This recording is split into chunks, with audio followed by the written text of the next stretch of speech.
Yo, yo, yo, what's up? What's up? What's up? It is yours truly, TJ Jones. Welcome to another edition of the State of the Saints podcast, where we talk New Orleans Saints. And the New Orleans Saints knock off the Dallas Cowboys. I'm going to say that again. The New Orleans Saints knock off the Dallas Cowboys. You know, I've been kind of quiet about this game. I really have been. I've been real quiet about this game. Cowboy fans been going crazy. All up on the State of Saints podcast YouTube channel. Been on the Facebook page. Down in New Orleans, them boys went on Bourbon Street talking about they had a second line talking about they taking over. Yet I remained quiet. I had friends of mine who Cowboy fans going in talking about y'all about to get beat. We beat y'all last year. Y'all had Drew Brees. There's nowhere in the world we gonna beat y'all now. All I gotta say is, how about them Cowboys? That's all I want to know. How about them? Because all I heard was how they was gonna beat the Saints. That's all I heard. I heard they was just gonna beat down the Saints. The Saints dominated this game. I let people talk. I let all the Cowboy fans talk. The Saints dominated this game. The defense dominated this game.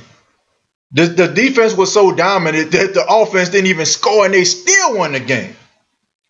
So Dallas Cowboys, look, I'm not coming up here just trying to brag and boast and all that kind of stuff. No.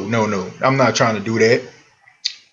What I am going to do is tell all the Cowboy fans coast to coast around the world, sit down, be humble. Okay? Take the words of Kendrick Lamar. Sit down and be humble. And that's one of the main reasons why y'all cannot handle success. That's the same reason why you always get your heart snatched out, because y'all always jump out the window and start just saying, oh man, we gonna win it all, man. We about to dominate. Always jumping out the window, never looking at it one game at a time. Always looking down the line and looking past your opponent. And the New Orleans Saints, I've been saying this. The Saints wanted the Dallas Cowboys since last year when they lost that game. I keep telling folks, they ain't want to listen. I said it on the podcast I do with DJ Hopkins and my boy Mike Ricks, NFC South versus NFL. Only one that picked the Saints. I said the Saints are going to be inspired. And as you can see, they were. So all the Dallas Cowboy fans out there coast to coast, all I got to say is be humble. But the New Orleans Saints win this game by a score of 12-10. Was it the most exciting game in the world? I mean, if you like defense, if you like 3 yards in a cloud of dust, this was the game for you. So I guess we got to talk about some of the I guess like bright spots of the game. The bright spots of the game, in my opinion, well, you got to look at the defense. Okay, you got to look at the defense. Man, that front four, man, how they contain Ezekiel Elliott throughout this whole game. The opportunistic defense. I mean, forcing turnovers. That play by AJ Klein. I know people been talking about AJ Klein, talking about, he done lost the step, this, that, and the third. Well, I mean, he was going up against Jason Witten, the guy who lost 2 steps. But AJ Klein with the strip, Von Bell, Johnny on the spot. Von Bell had 2 forced fumbles in this game. He had a fumble recover and a forced fumble. And I got to say this, man, Von Bell, that man playing with empty pockets. So if the New Orleans Saints don't have enough money to pay him, I can tell you what, somebody will. Somebody's going to pay Von Bell, because the way he playing, he going to get top dollar. Marshawn Lattimore. Hey, man, where my boy Trayshawn at? Because I'm going to be honest with you, bruh. I think the last time I did a live podcast, you was talking bad about Marshawn Lattimore, saying that this man ain't it. He terrible, this, that, and the third. That dude showed up tonight and put that boy Amari Cooper on lock. Okay? Patrick Robinson. I know y'all say, man, Patrick Robinson playing. Put Randall Cobb, click clack, on lock. Eli Apple. He was going up against his former college teammate, Devin Smith. Put that boy, click clack, on lock. Them boys couldn't do nothing in this game at all. The Saints did exactly what I said they needed to do to win this game. They needed to neutralize Ezekiel Elliott and force Dak Prescott to beat you. Yeah, Dak Prescott, he threw some throws, man. That pass to Jarwin that he threw down the seam, that was a good pass. But all in all, the New Orleans Saints got that victory. Okay, that was the bright spots. Now I got to talk about something, and something I got to concede. Teddy Bridgewater is not the future of the New Orleans Saints. He not. He is not the future quarterback of the New Orleans Saints. Teddy Bridgewater is a serviceable backup quarterback the way he's playing. I mean, Teddy Bridgewater, in my opinion, man, he could have easily cost the Saints this game tonight. If you look at that play right before the Saints had to punt to give the Cowboys their last possession, you cannot take that sack. You can't. There was a couple of plays that Teddy Bridgewater left on the field. A couple of plays I just feel like he had like brain farts. And I'm here to concede, man. Like I am. I'm here to concede to say that Teddy Bridgewater is not the future of the New Orleans Saints. I think what the Saints need to do, I think they need to draft their future quarterback. I don't know if Joe Burrow or whatever like that from the LSU, he been balling. You know what I'm saying? Like I don't know if Burrow, if he'll be there when the Saints get a pick, but they need to get somebody, man, because I don't think that the future quarterback of the New Orleans Saints is in the organization. I like Taysom Hill, but I still don't think that Taysom Hill is the future. And after what I seen tonight, Teddy Bridgewater definitely not the future. I appreciate a couple of throws that Teddy made. I'm not gonna completely throw him under the bus and say he sucked because he don't. Man, it's just something you gotta have. You gotta have some dog in you. You gotta have some ruthless aggression in you. You gotta be able to push the ball. You gotta be fearless. It's been a couple of times I can just truly say, man, Teddy Bridgewater just looked scared. He looked like a guy that just don't want to make a mistake. And you can't worry about making mistakes. You can't worry about, you know what I'm saying, am I going to be able to complete this pass? You got to go out there and make a decision, throw the ball on time. You got to throw the ball downfield. He holds on to the ball way too long. I thought maybe like in a couple weeks when he gets acclimated and the offense kind of, suits him, he'll be able to get the ball out. He holding the ball too long because he's trying to make a play, and if he's not making a play, he's afraid that he's gonna make a mistake. So this is what I feel like they need to do. Yes, Teddy Bridgewater is 2-0.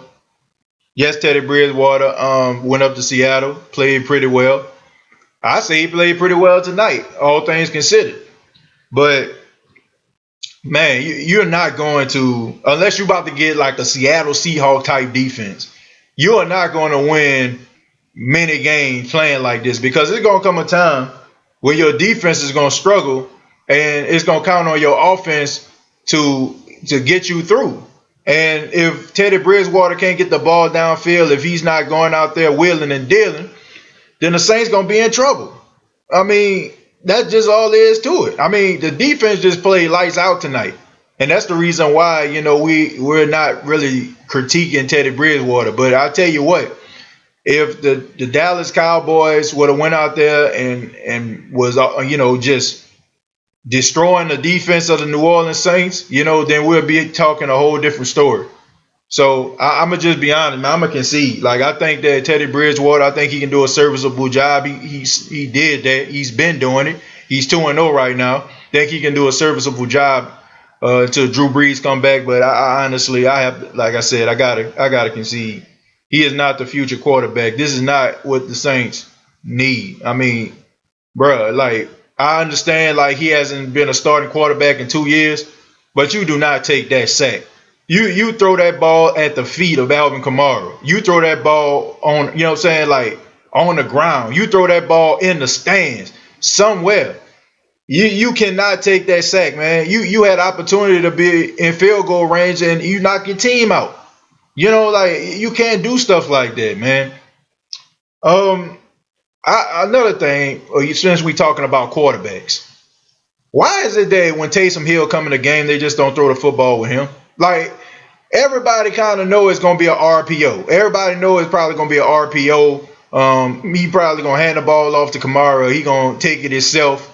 And not the man when he took it himself, man, he ran over Xavier Woods. Ooh, man, he dropped the shoulder on him. I know them boys in the Dallas Cowboys locker room, like when they watch that game film, they're gonna be talking about him. Taysom Hill ran that dude over. I'm talking about drop the shoulder on that dude. I was like, whoa, man.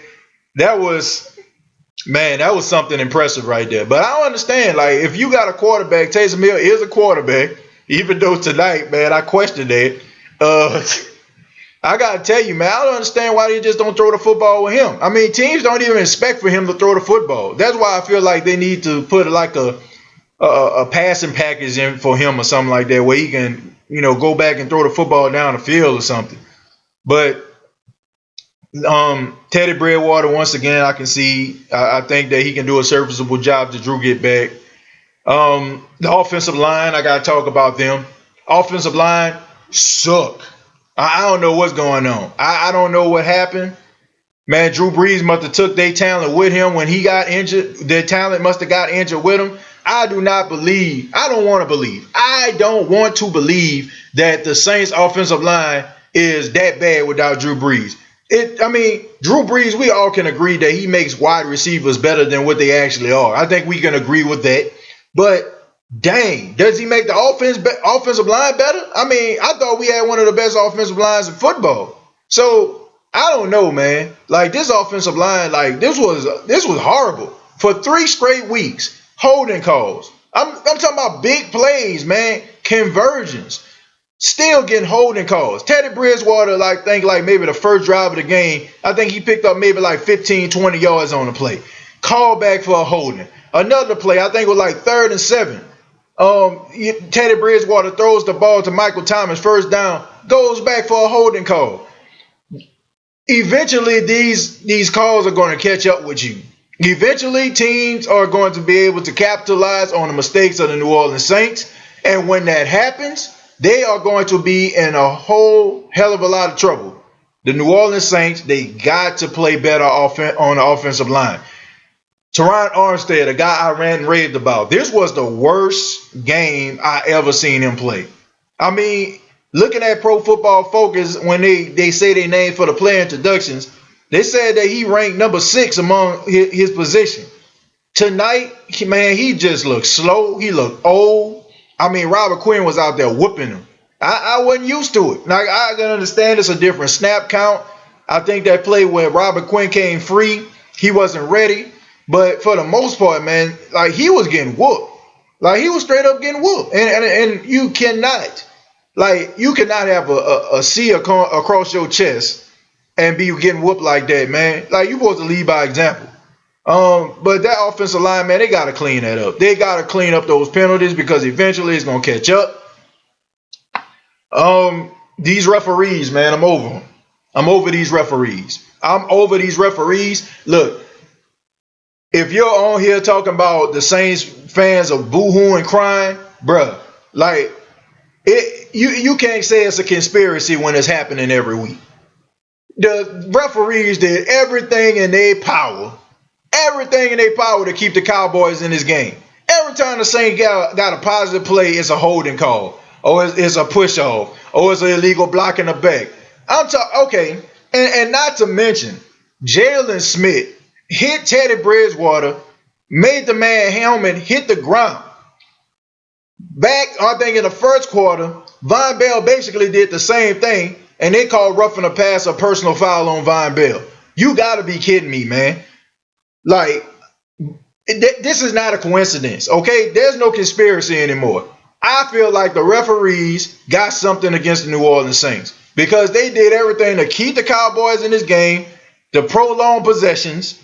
Like it was ridiculous, man. I'm over it. Like I'm over these referees, man. And you can say, oh man, you gotta play so the referees, the game won't be in the referee's hand. But how the hell can you do that? Every time you convert a play, they calling it back. Anytime that your defense get opportunity to get off the field, they calling it back. They give them automatic first down, left and right. I'm over these referees, man. I'm for real. I'm over these referees. I'm tired of these dudes screwing the New Orleans Saints. I really am. I'm tired of these dudes screwing the New Orleans Saints. But all in all, the Saints prevailed tonight. They were able to get the dub, and I must say that I'm extremely impressed with the way the defense played. And I can say this, and then I'll go to some of the questions that you may have in the comments. If the New Orleans Saints defense can play like this throughout the year, and then Drew Brees gets back, man, bruh, I'm telling you, I feel sorry for the league. If the defense can play like this and Drew Brees comes back, over with. Over with. Ain't nobody stopping the Saints. Ain't nobody stopping the Saints. That's facts. Because this defense been playing lights out. They played lights out against Seattle. The thing about it is, once again, that's Russell Wilson, man. Russell Wilson has missed the fourth quarter. He gonna wheel and deal. That's his game. He gonna pull off some of them trick passes and improvise and stuff like that. He hard to take down. that play by Anyamata on the last drive, man, that was clutch right there. I ain't gonna lie to you. I feel like the referees and the Cowboys got away with a little murder right there too, because I think Tyron Smith ended up getting hurt on the play, and that stopped the clock. But I feel like more time probably would have ran off the clock if Tyron Smith probably would have, end up, not getting hurt on that play. I feel like that kind of served, helped the Dallas Cowboys out. The last drive, the defense played lights out from start to finish. I like the last play where they sent the safety Gardner Johnson in order to get in the face of Dak Prescott, because I think they realized that Dak, in order for him to get the ball downfield, he was got to roll out the pocket. So that was a good move. That was Dennis Allen, man, cool, man, bravo.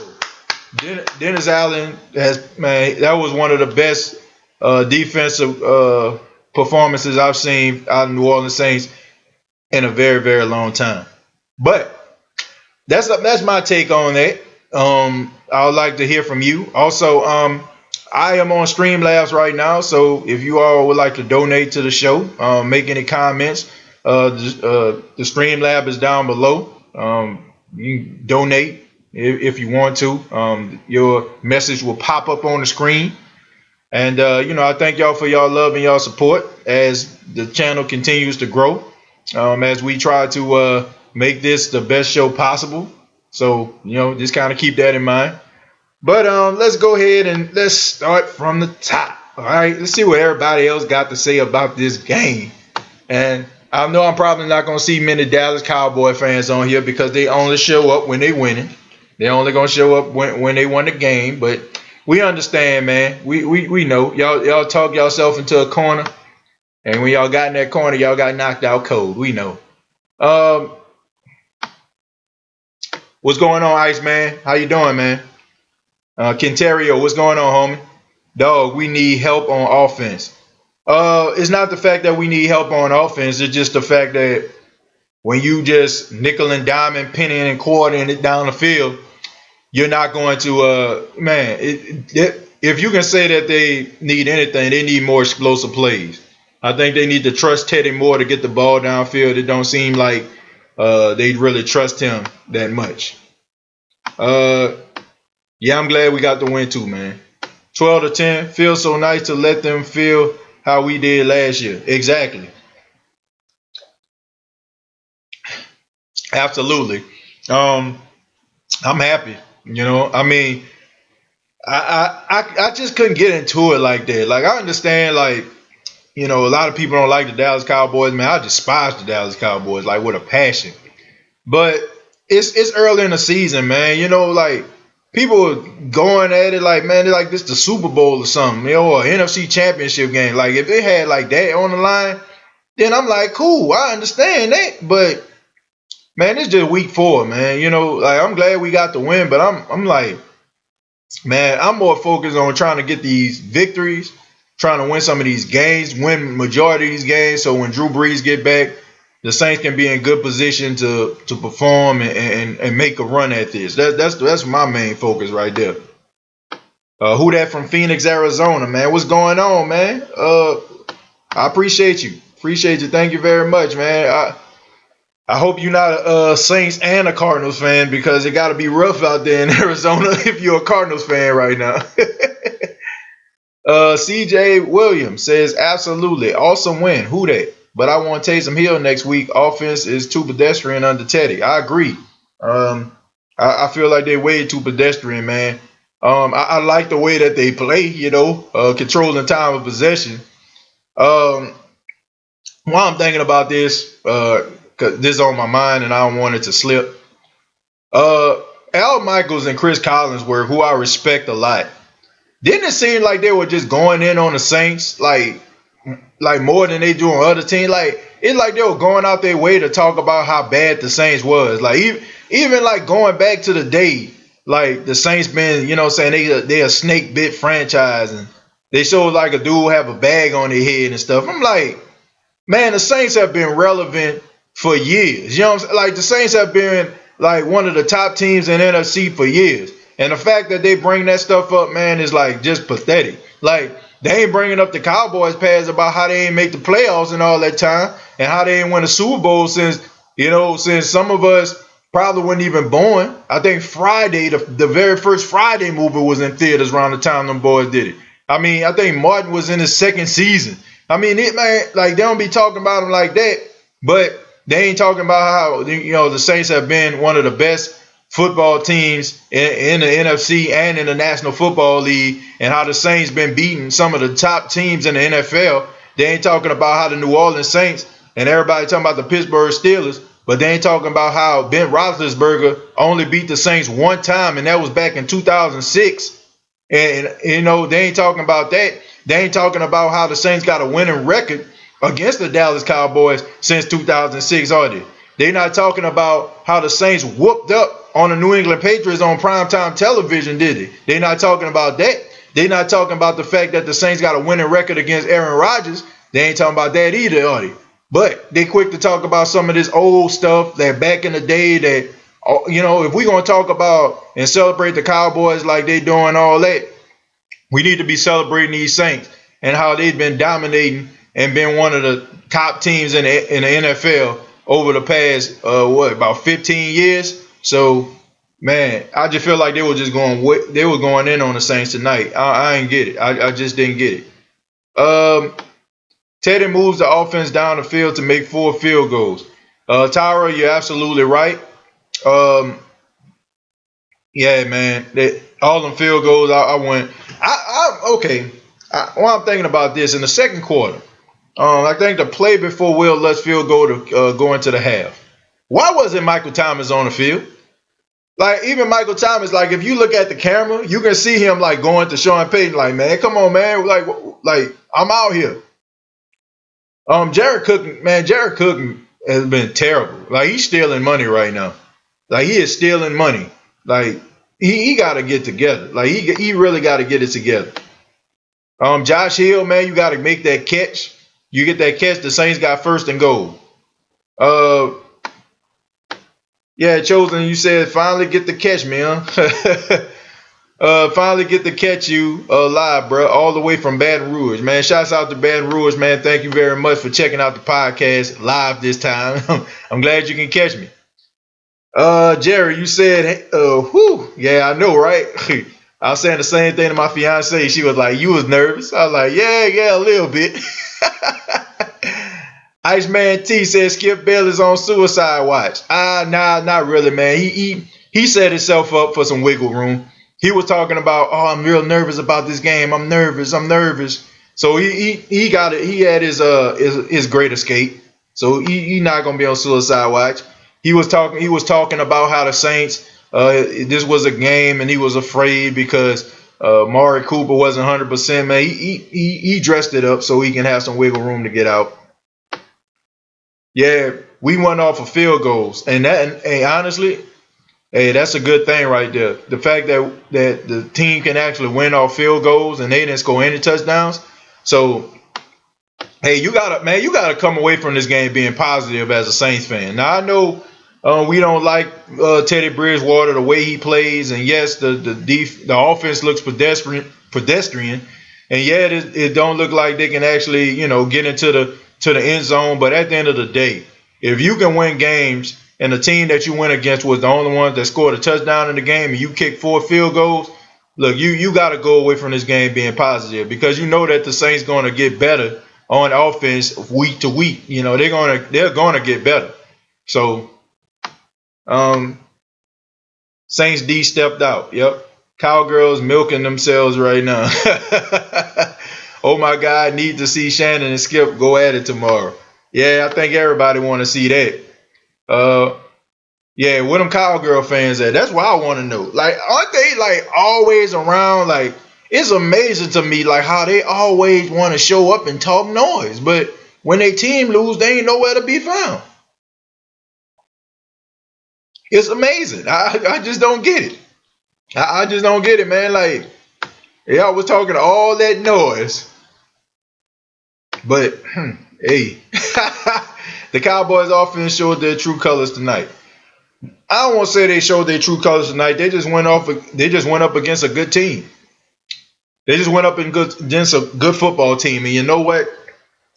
I'm happy that the New Orleans Saints were on primetime television because it just showed the entire world that the New Orleans Saints are much better than just Drew Brees. I love Drew Brees. Drew Brees is the GOAT in my opinion. Great quarterback, surefire Hall of Famer. But this show right here that the Saints have a future. They have a future. Like this is going to be a bright future for the New Orleans Saints franchise. In my opinion, they got to fix that quarterback situation. Teddy Bridgewater ain't it. Okay, Teddy Bridgewater ain't it right now. As of right now, like I said, I can see he is not the successor to Drew Brees. Not nickel and diamond it down the field like that. Not holding on to the ball that long. Not giving up a sack at a crucial time in the game. Nah, bruh. Like, and this is not like a rookie quarterback we talking about. Teddy Bridgewater been in the league for quite some time. Like I said, he hasn't played in 2 years. He hasn't been a starter in like 2 years. But, bro, you done seen enough football to know you can't take that sack. And you definitely been around to be able to make decisions and make them quickly and get the ball where it needs to be. I can go to school tomorrow and be happy on my birthday. And happy birthday to you. I'm glad that the Saints got that victory so you can really celebrate and turn up. Everyone on Football Night in America picked the Cowboys to win except Tony Dungy. Tony picked the Saints to win, and they did. Yep, shouts out to Tony Dungy because Tony Dungy understands about the crowd noise. And the Saints, look, man, I don't care what nobody say. People was talking about, man, the Saints, and the Cowboys, they're going to be 50-50. I seen like a poll online say 51% of the crowd was going to be Cowboy fans. Well, I tell you what, if 51% of the Cowboy fans was in that stadium and that dome tonight, they must have been quiet because all I heard was the New Orleans Saints fans. You heard a couple Amari Cooper chants, but that's about it. Dak Prescott could not hear. He was rattled, and that's one of the reasons why I feel like their timing was off. The crowd did an excellent job at making enough noise in order to kind of rattle Dak Prescott, and I feel like that was one of the reasons why the defense was able to play the way that they did. Offensive line played horrible for the fourth week. I'll give them no. I'll give them 3 weeks. They played pretty good week one. They really did. They played really good. I'm not gonna say that this is 3 weeks in a row. So offensive line, absolutely. But them penalties hurt us bad. Yeah, they hurt us bad, but fortunately the Saints were able to get the win. But you're not gonna be able to play like that week after week and think that you're gonna win some football games. That ain't happening. Marshawn and Von Bell played ball. They gonna get paid. Yep. I'm afraid about Von Bell though. I don't know. Like I don't know if they're gonna be able to pay him. That's one thing. I don't know. He's done an excellent job. He's played really well, but I don't know if they're gonna be able to pay Von Bell. Marshawn Lattimore, I think they'll be able to pay him because cornerbacks are kind of hard to find. Guys that can actually play man to man, and you can put him on with the top receiver and be okay with him. Von Bell might be a casualty, a cap casualty. Um, and you also got to look at Marcus Williams, man. Like, I don't know if y'all noticed that. I don't know if y'all seen that on the screen, but according to Pro Football Focus, Marcus Williams is the number 2 ranked free safety in the National Football League. That dude been balling out. I mean, and so his contract is coming up pretty soon. You're gonna have to pay him. Everything is mental with Marshawn. He has to know he's being put on the best guy all mental. Well, he showed up tonight. He rose up tonight. So I don't know what. Look, I can agree. You know, he played. He wasn't playing really well, but he handled his business tonight. He ain't getting no complaints from me tonight, and I feel like he shouldn't get no complaint from nobody else. He shut that dude down, man. He shut down Cooper. Marshawn gets bored when he has to guard garbage receivers. He shut down the big time playmakers. I won't say that because Hopkins was out there working him. I ain't gonna lie about that. You know, he had 2 touchdowns on him. Brandon Cooks beat him. So I mean, Brandon Cooks pretty good. I don't want to say he a leading receiver. I think Cooper Kupp is the leading receiver on that team. I think he's the number 1 guy. Brandon Cooks is maybe like a number 2. I think that the Rams gonna end up evaluating Brandon Cooks probably down the line. They probably gonna end up trying to cut him or something like that, man, and try or trade him because Cooper Kupp is definitely the number 1 receiver on the Rams team.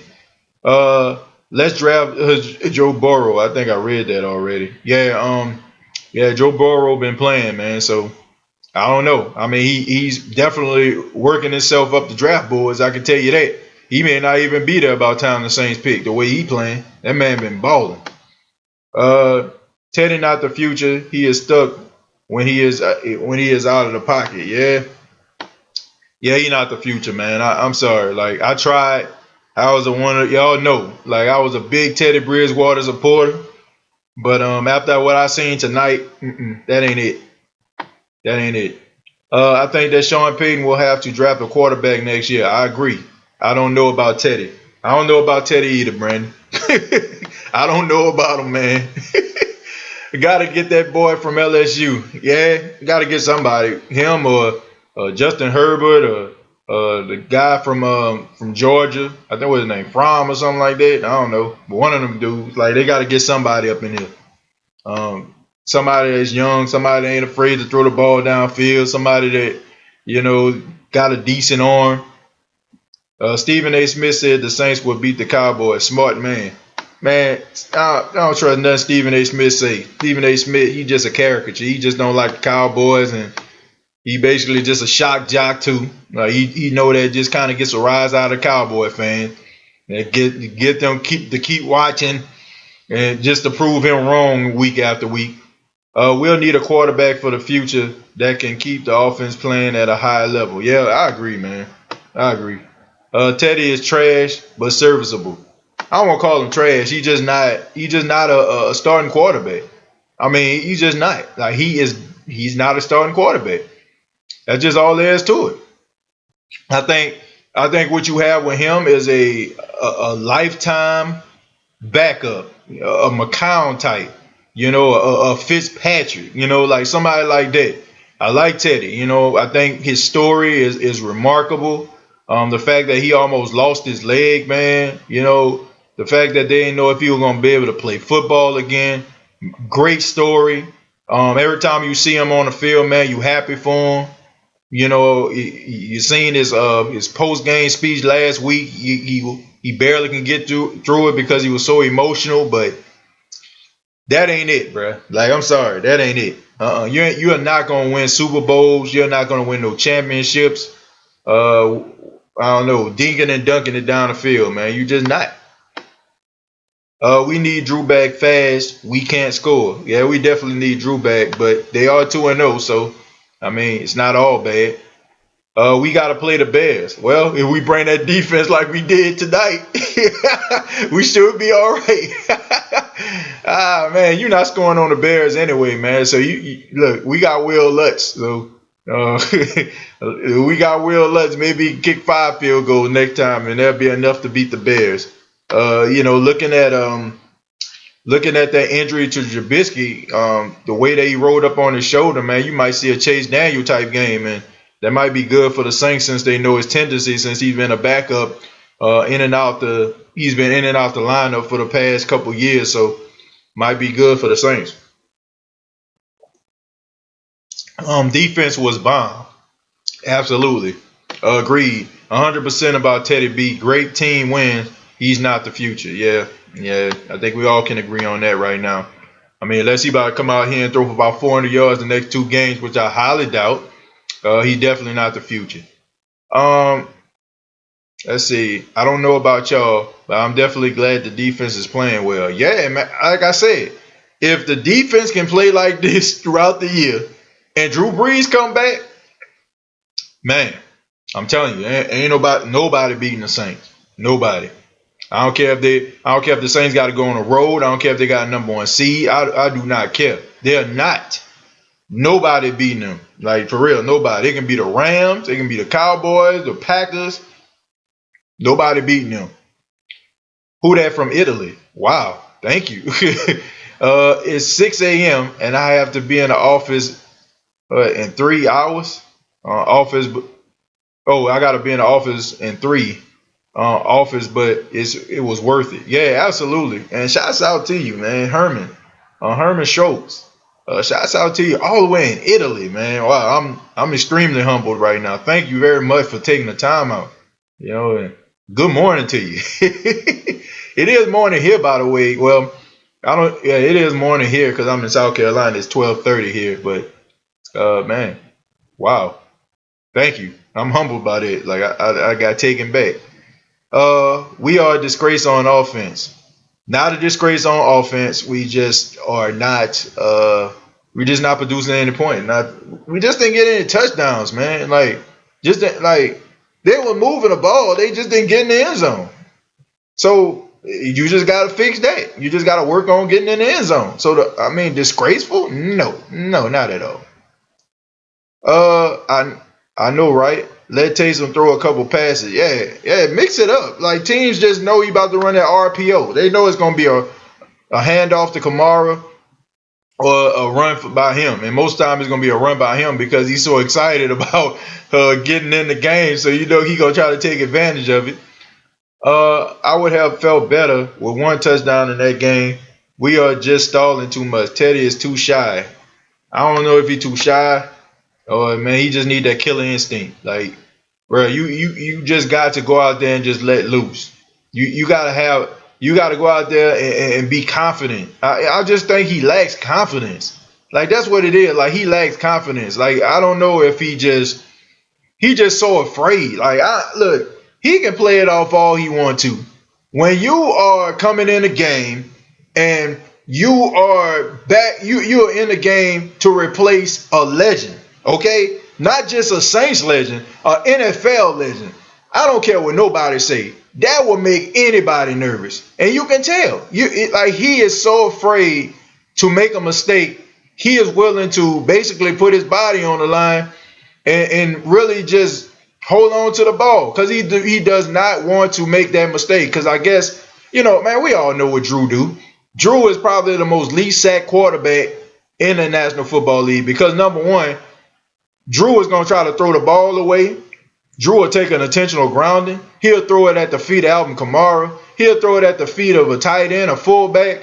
He just does not take sacks, which kind of makes sense now because the fact that he is willing to throw the ball away, the fact that he's willing to throw it at the feet, that is one less sack that he have to take, and it makes the O-line look good. We got to think about that too. Think about how many plays that should have been a sack would have been a sack if it would have been any other quarterback but Drew Brees. So that's something to think about too. So maybe we have been giving this offensive line a little bit too much credit, and maybe we should be giving more credit to Drew Brees because that's the only thing that's missing right now. that Drew Brees isn't there. Now we know that Drew Brees can get them in that position, but like we know he can get in that position, but at the end of the day, like I don't know, like this offensive line to me, like maybe just maybe we giving it way too much credit. Saints lady, thank you for subscribing to the channel. I really do appreciate that. Thank you very much. Um, but I think we need to start giving more credit to Drew Brees because that just made me think about something. Because Drew Brees don't take sacks, and if you think about it, if he's not taking sacks, they're not looking at why he did, why he's not taking sacks. They look at it like the reason why he ain't taking it is because the offensive line been holding him up. So maybe. That's interesting, huh? I think Teddy just not as good as Breeze. Of course not. Of course not, Louisiana. Absolutely not. I mean, we all can agree with that. Drew Brees is one of the greatest of all time. I don't know if people understand this. He is the greatest of all time. He is so great that we have become so spoiled in the Who Dat Nation because we think any quarterback can just come in here and just do what he does. We've been watching him for so many years. We like, why everybody else can't do that? He is extremely accurate. He is smart. He is a leader. He is everything that you want in a quarterback. Be that as it may, you don't have a Patrick Mahomes type arm or anything like that, or a Josh Allen arm out there in Buffalo. He has everything that you want in a quarterback.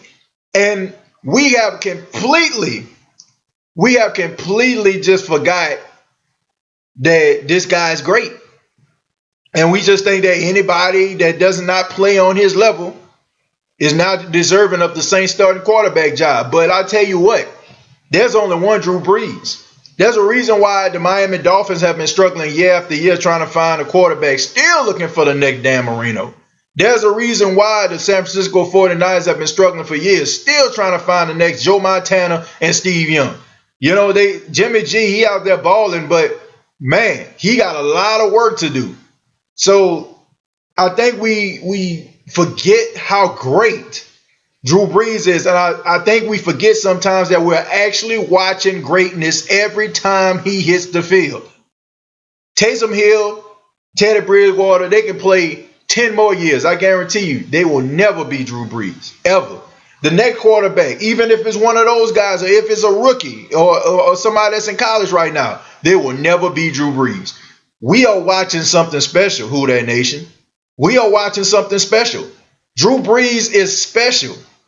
And when he decides to hang up them cleats, it's going to be tough. It's rather we're going to get a young rookie quarterback that's going to have to go through some growing pains. They're probably going to be turning the ball over, going to be making mistakes. Or he's going to be one of these guys that's going to be making mistakes. But all in all, remember this. You're watching greatness. And if these two games have not shown you that when Drew Brees is in a game that you're watching greatness, that you're not watching greatness, excuse me. I don't know what to tell you. I don't. But everybody's not him. So if you're saying, oh, he's not better than Brees, definitely not. He never will be. There's only one, number 9. I agree. Worst game by Teron Armstead. Yeah, Quinn had his number tonight. Yeah, I don't know what's going on with Armstead. I don't think he hurt. I ain't see him on the injury report. I don't think he missed no practice. I think he was a full go. I don't know what happened, but I never want to see Teron Armstead play like that again. He's too good. He's too elite. He's one of the best left tackles in football. In my opinion, the two best left tackles in football were playing tonight. Tyron Smith and Teron Armstead. You know what I'm saying? Those in my opinion. And to be honest with you, the two best right tackles in football was playing with Collins and Ramczyk. So you had two of the best left tackles in football and two of the best right tackles in football playing against one another. And hey, you got to give credit where credit was due. Collins was going one-on-one with Cameron Jordan, and for the most part, he was winning. But I will say this. Marcus Davenport played really well tonight. And he was going up against Tyron Smith. Marcus Davenport, he didn't get it home. He didn't get any sacks, but he was getting pressure on Dak Prescott. and you have to be impressed because he was going up against Smith. So it just seems like going up against Teron Armstead every day in practice is kind of making him a much better. And it just seems like to me for the past couple weeks, he's played really well. I remember one play, I think it was off a reverse. Davenport actually got containment. I think made Randall Cobb run back into the inside in order for his teammates to make the tackle.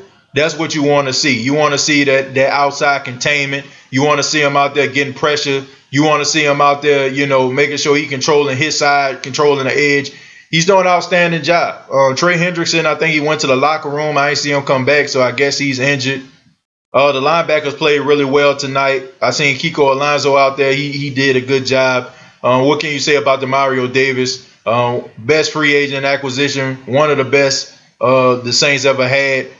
Great run stopper. I think that pass interference call to get them off the field on third down that they called on him was some BS. But man, we're lucky to have Mario Davis, a leader all around. He's the guy that's getting the guys hyped in the huddle. Before games because Drew Brees isn't, in the huddle right now. But, man, we're glad to have Mario Davis on the team, no doubt. Oh, yeah, man, shouts out to Latavius Murray, man. Got some tough yards tonight. Was out there banging and clacking. And I like the way that they used him, man. After Kamara kind of wore him down, throughout the game, they put the sledgehammer in with Latavius Murray. He got some big yards. Some short yardage situations. He rose to the occasion. So shouts out to Murray, man. He did a good job tonight. I hope they will use him more. I think sometimes Sean Payton gets a little bit too excited with Alvin Kamara, but I think they do need to use Murray just a tad bit more. I think he has a lot to offer. I think that he's one of those guys that could really be beneficial to the running game. But I just think that Sean Payton needs to use him a little bit more. And he's getting better with his hands, in the screen game. So I think that Sean needs to start using him a little bit more. No conspiracy. Yeah, it is no conspiracy when it comes to these referees. It's no conspiracy anymore. I don't know what they have against the New Orleans Saints. I don't know if the Saints are just against the natural order of things or what. But I do know this. The referees have been screwing the Saints over. They kept the Dallas Cowboys in this game. Nobody about to tell me that the Dallas Cowboys was pitching this perfect game and they didn't deserve no holding penalties or anything like that. I don't believe that. I don't believe it. You can't tell me that. Week after week after week, the Saints get screwed over by these referees. Week after week, Saints get positive plays and referees calling it back. So y'all tell me what it is. I don't think the Saints are one of the most undisciplined teams in the league. So I think something wrong with these referees. I don't know. I don't know if they just mad because the Saints, got all this attention because of their little faux pas, their little confloma in NFC Championship game. Maybe they just upset about that. So they, just want to give the Saints a middle finger every week by, screwing them out of a play or two. But I don't know. They need to do something. If these players can get fines, if Mario Davis can get fined $7,000 for having a headband on that say "Man of God," if Alvin Kamara can get fined $10,000 for illegal chop block, okay? If they can do that, these referees need to get fined for some of these calls that they get that be screwing these teams out of games. Look, there's very little room for error in the National Football League with these holding and these play calls. You know what I'm saying? And these flags. The fact of the matter is this. Teams prep week after week after week to put themselves in positions to be winners, okay? And if these referees are out here screwing these teams, just think about this. I'm going to take y'all back. Y'all remember a couple years ago with the replacement refs? With the replacement refs, there was a Hail Mary play, and they ended up calling a touchdown, and it was Seattle that won the game. And and Green Bay lost the game, but in reality, it wasn't a touchdown. That one game cost the Green Bay Packers a shot at the playoffs because if they would have won that game, they would have been in the playoffs. Period. Okay? Because they end up losing to an NFC opponent. They end up being on the outside looking in. And that's what these games mean. So when these referees go out here and they screw up, and they call these flags and with these little ticky-tack calls, They are causing teams victories and opportunities that are going to affect them down the line. And these referees need to be fined. I'm sorry. If you can find a player for cleats and helmets and headbands and chop blocks and mistake, mistake helmet to helmet calls, then y'all need to be finding these referees for calling that, because these referees make these mistakes, yet nobody know what these guys' names are. Nobody know what these guys look like. So they need to be fined just like these players, okay? Because there is very little room for error when it comes to playing in the National Football League, because the call that you might make might cause a team opportunity at a championship. That's all I'm saying. Dude Lattimore was playing the walking wounded. Oh, look. Oh, my goodness. Trayshawn, bro, like, come on, man. Dude locking the dude up tonight. And what, okay, him being wounded, what they got to do with him catching the football? His ankle, you know what I'm saying? His ankle was hurt, right? What they got to do with his hands? Was his hands hurt? Okay, when he caught that pass to keep that fourth quarter drive alive on the last drive, I mean, was something wrong then? Okay, if Amari Cooper would have came out here and would have ended up burning Marshawn Lattimore one play, I guarantee you would have been like, man, he did it on a hurt leg. Now all of a sudden, like, he's wounded. Come on, man, get a man his credit. Look, you've been kind of down on Marshawn Lattimore for weeks, Trayshawn, which, like I said, you're entitled to your opinion, but get a man some credit tonight. He was locking dude up. He was causing dude not to catch the ball, and get a man his props.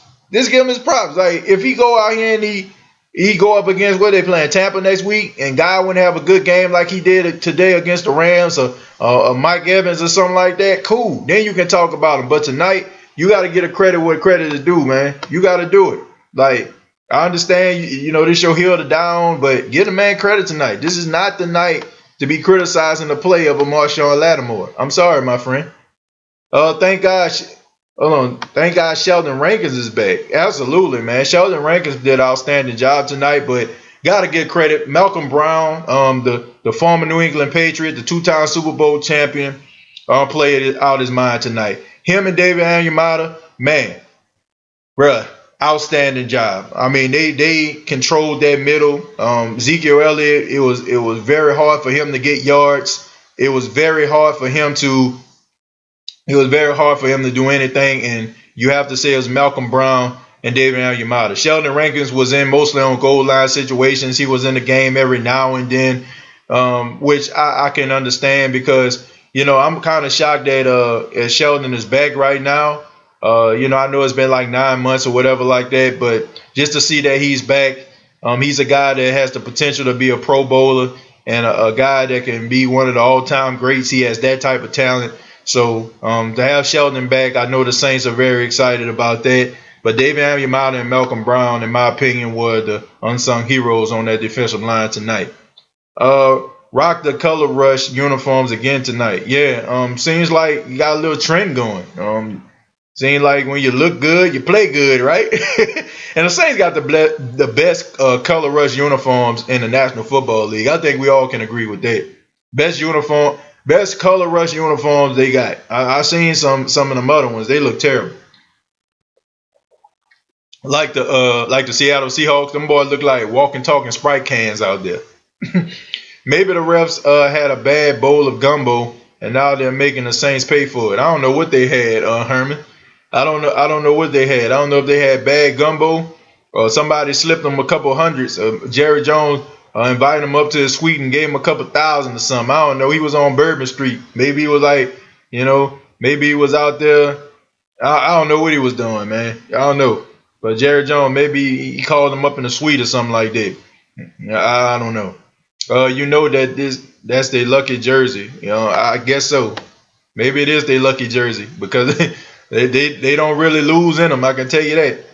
Lattimore played hard. Yeah, I agree. Davenport played hard. That's true. One of the best games he played. Look, man, I understand where everybody's, how everybody feel. You feel like if a defensive end, if he's having a good game, that means that he's sacking a quarterback all over the place, like Shaq Barrett for Tampa Bay. I mean, good game, had a forced fumble. had a sack, had an interception. I mean, I understand what good defensive line play looks like. It was supposed to look like 3 and 4 sacks, but sometimes you can have a good game without getting a sack. I mean, just getting pressure on the quarterback, moving him out of his spot, causing him to be uncomfortable, messing up the time in his head. I mean, that's a good game in my opinion. Like making things rough for him, making him have a rough night. So I mean, just like last week, right? The Saints didn't have any sacks on Russell Wilson, but I think Cam Jordan had a record 11 hurries in that game. So that shows you right there, like they were getting pressure on him. I mean, Russell Wilson was just rolling out of the pocket. So when you have them rolling out of the pocket, you have them doing things that are unconventional. Just, it just so happens that Russell Wilson loves being unconventional because he's an unconventional quarterback. He can roll out of the pocket, throw the ball downfield, and he loves that park ball type thing. You know how you play with playground football, park ball. You running all over the place, throw the ball downfield. You know how it is, man. He thrives in that. But for the most part, man, other quarterbacks don't really like that. Jared Goffs don't like that. Dak Prescott's don't like that. So when you can get them off their spot, in my opinion, that's a recipe for a good game. You don't always have to have 3 and 4 sacks, which would be nice, if you had 3 and 4 sacks, but that don't necessarily means that you didn't have a good game just because you didn't have sacks. Those hurries mean a lot, trust me. Defense all the way. Who that? For real. Who that for life? I love your channel, Raquel. Thank you very much. I really do appreciate it. And I love you. I love each and every one of y'all, man. Real talk. And I'm not just saying that, and it's not just lip service. I really do. I really appreciate this. Highlight of my week coming out here, talking to you all after games, win, lose, or draw. And fortunately, for the last couple of weeks, it's been some win. So, but I love it, man. I love talking about the Saints, my hometown team. Forever gonna be a who that to the day I die. So I can't wait to see what they're gonna say in the NFC South versus the NFL now. And the book surprised me. Yeah, yeah, 8 Ward. I wonder what they're gonna say now too. The Bucks didn't surprise me though. I almost for the second week in a row got all 4 teams in NFC South right. The only one I didn't get right was the Carolina Panthers, which in my opinion I should have been right. Kyle Allen played like hot garbage and they still end up winning. But it is what it is. Like you gotta win ugly sometimes. I mean, case in point tonight. But yeah, that didn't surprise me with the Bucks, man, because the Rams probably overlooked them dudes, and they probably like, man, they just lost to Daniel Jones. They just lost to Daniel Jones. Ain't no way in the world, man. And they probably like, oh man, we looking forward to Thursday. They got a Thursday game, so they probably were looking at that. If he did, Ramczyk should be a Pro Bowler. He definitely should be a Pro Bowler. Like I said, man, the number one, the number two left tackles played tonight. The number one and number two right tackles played tonight. Okay, so I don't think Ramczyk gets the credit that he deserved for being great. I mean, when you shut down, I mean, think about this. When you shut down DeMarcus Lawrence, J.J. Watt, and Jadeveon Clowney in a 3-week span, come on, man. Come on, like, man, you got to get this man some credit. I mean, when I say Ramczyk, he didn't sniff. I mean, J.J. Watt didn't sniff Drew Brees. So, I mean, you got to get this man some credit. I mean, this man went up against 3 elite pass rushers. J.J. Watt. No, I take that back. J.J. Watt. I guess you can put Brockers in there. He does a good job. Jadeveon Clowney and now DeMarcus Lawrence. Man. So, I'm just saying. You got to get a man credit. DeMarcus who exactly? DeMarcus Lawrence. The same DeMarcus Lawrence that was around there saying, yeah, they might be saying who that or whatever. And it's time for them to find out that we that. Yeah, y'all found out, all right. Y'all found out that the Who Dat Nation is powerful. And playing inside that Superdome is a house of horrors for a lot of teams. People can downgrade that all they want, but the New Orleans Saints, in my opinion, got some of the best fans, some of the most passionate fans. They can say whatever they want. I hear Atlanta Falcon fans always talking about that new stadium they got. They got a new stadium, but they piping in crowd noise because they stadium not loud enough. Most of the people at the games, they walking around the stadium. They won't eat at restaurants while Julio Jones catching a 20-yard reception. But when it comes to New Orleans Saints, we don't care about that. We don't care about all that splendor and all that kind of stuff. We go there for one reason only. To sit in section 600, 500, 400, 300, or whatever, and yell to the top of our lungs. And we feel proud as I don't know what, losing our voice or barely be able to talk on Monday morning because we gave everything we have to try to help our team.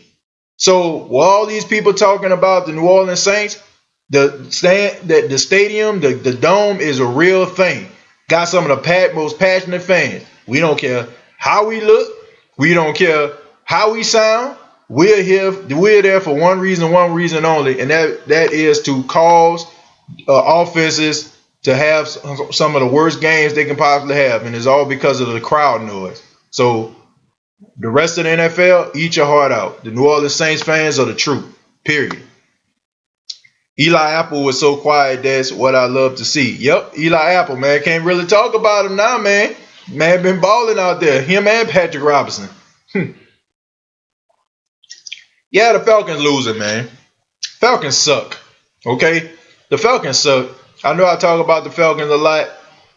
That's because I don't like them. Okay? I don't like them. I feel like their fans are very disrespectful. I think it's a fine line between, team pride and just crossing the line. Like all them Hurricane Katrina jokes they be cracking.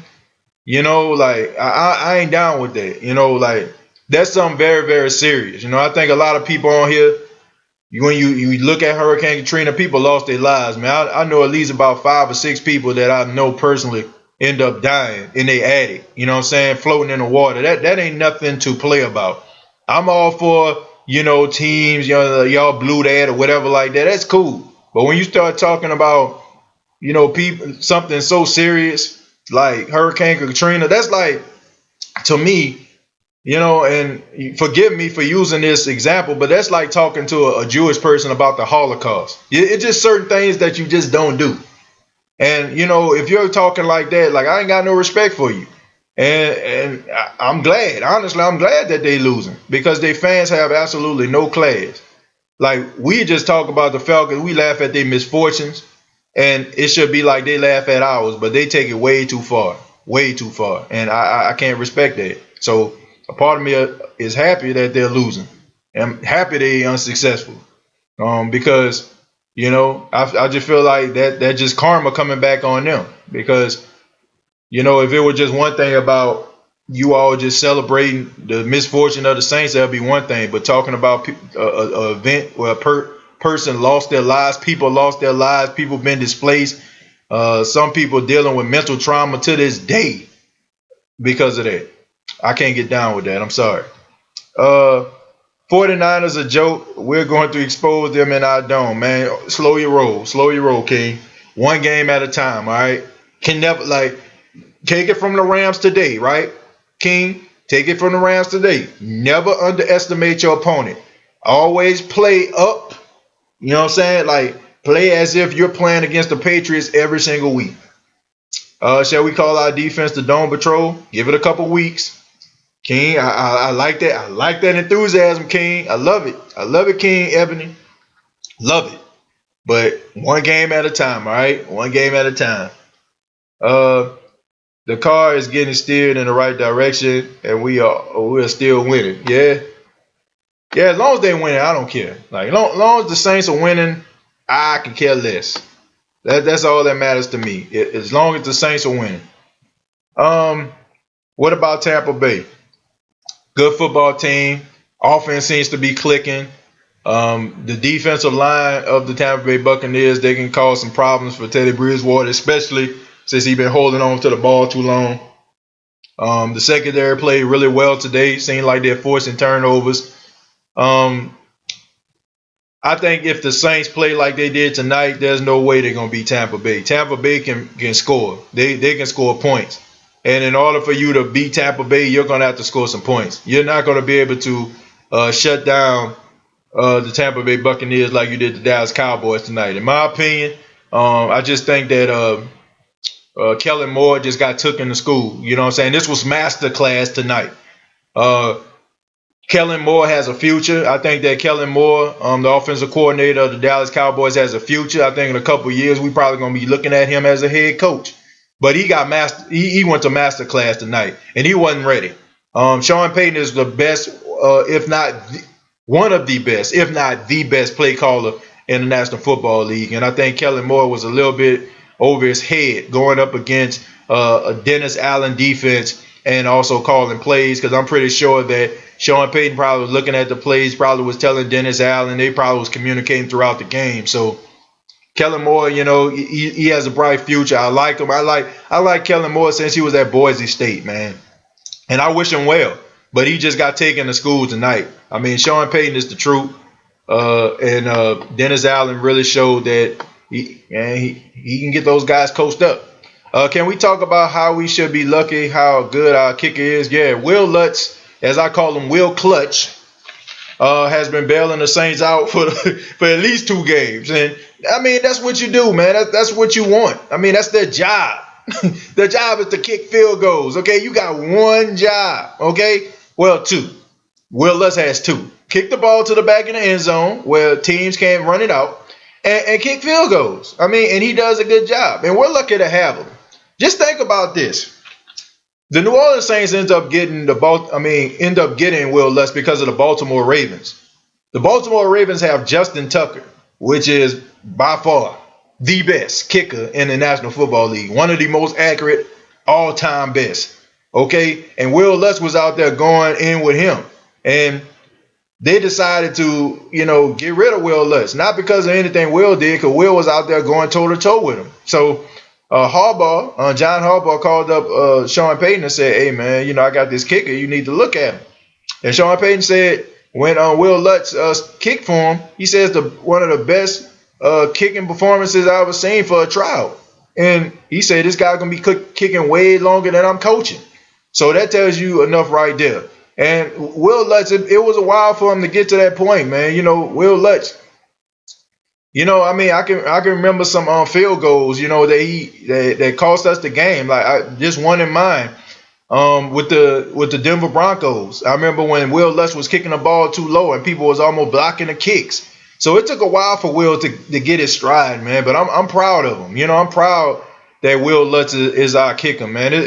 It was a while, that we didn't have consistency at that position. I mean, we had John Carney, we had Shane Graham, Garrett Hartley, who was a Saints legend, forever will be a Saints legend, kept the Saints in the Super Bowl, of course, sent the Saints to the Super Bowl. But Will Lutz, there's just something about him. He's just one of the most accurate kickers, man. We lucky to have him. He definitely won this game tonight. He's an unsung hero. Him and Thomas Morstead, 2 of the best kickers in the league, no doubt. Glad the Saints won, although I'm concerned about Teddy being able to take the team as long they can hold on to Ford until Brees gets back. Yeah, look, like I said, man, Teddy Bridgewater, serviceable quarterback, not the future of the Saints. You'll never hear me say that he's the future of the Saints again.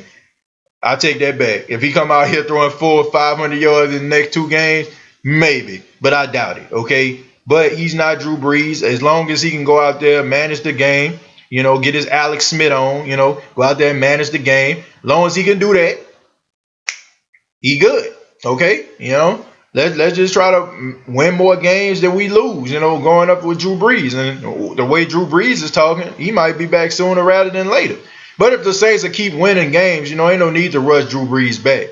In my opinion, I think that Drew Brees' first game should be against the Atlanta Falcons. That means that, I think right after that Arizona game, they get a bye. They give him an extra week in order for him to get back and preparate. So if the Saints can actually do what they've been doing, playing good defense, Teddy Bridgewater driving the bus, making sure it don't crash, I think that the Saints should be okay. And honestly, I think that this is good morale for the team, to be honest with you, man, because for months, years even, people have been talking about how the Saints aren't nothing without Drew Brees. So this is a confidence building, man. Your leader went down. And, just think about you in war and all of a sudden your leader goes down, his sword hits the ground. And then the next guy steps up and picks up his sword and fights. You know what I'm saying? Like that's what this is. Like guys picking up the sword and they're fighting. Even though their leader is down, and I think that this is building character for this team because it not only shows us as to who that nation, what life would be like without Drew Brees. It makes us have an appreciation for him, but also makes us have an appreciation for the guys that are a part of this team.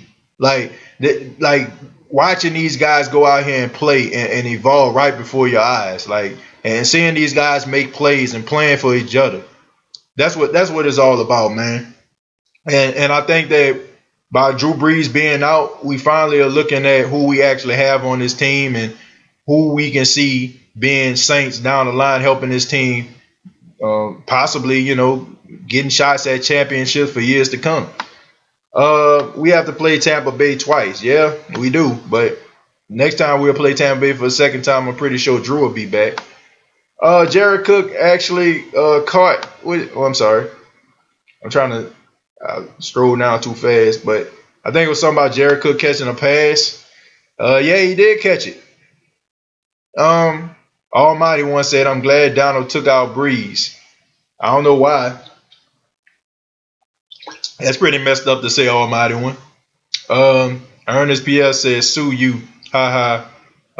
Breeze has a month left before he comes back.